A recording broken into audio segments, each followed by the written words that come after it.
ഇന്നും അനസ്യൂതം തുടരുകയാണ്. ആ പ്രയാണം നമ്മളാരും ഇവിടെ അവസാനിപ്പിക്കുന്നില്ല. ദുരന്തത്തെ, മഹാദുരന്തത്തെ അതിജീവിച്ചതായിരിക്കുന്ന ആളുകൾ, ആ അതിജീവിച്ചതായ ആളുകളെ ജീവിതത്തിലേക്ക് തിരിച്ചുകൊണ്ടുവരണം. സർക്കാരും വിവിധ രാഷ്ട്രീയ സംഘടനകളും പൊതുസമൂഹത്തിന്റെ ഭാഗമായിട്ടുള്ള സംഘടനകളും എല്ലാവരും നടത്തുമായിരിക്കുന്ന കഠിനമായിട്ടുള്ള പ്രയത്നമുണ്ട്. ആ പ്രയത്നത്തെ നമ്മളെല്ലാവരും ചേർന്ന് നിന്ന് അഭിവാദ്യം ചെയ്യാൻ ഈ അവസരം വിനിയോഗിക്കുകയാണ്.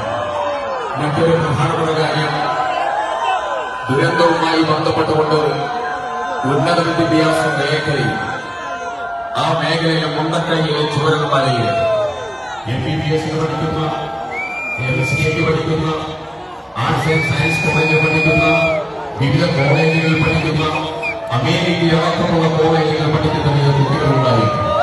ആ കുട്ടികളിൽ ഒരാളെപ്പോലും വീഴാതെ അവരെ പഠിപ്പിക്കാൻ MLA എന്ന രീതിയിൽ MLA കേരള പദ്ധതി ആവിഷ്കരിച്ച് സമ്പൂർണമായി നടപ്പിലാക്കാൻ സാധിച്ചു എന്നുള്ള ചാരിതാർത്ഥ്യം ഈ സമൂഹത്തിൽ രേഖപ്പെടുത്താൻ ആഗ്രഹിക്കുന്നു. ഒരൊറ്റ കാര്യം മാത്രം സംസാരിച്ചുകൊണ്ട് അവസാനിപ്പിക്കുക. റിലീഫ് ക്യാമ്പുകളിലെ ചില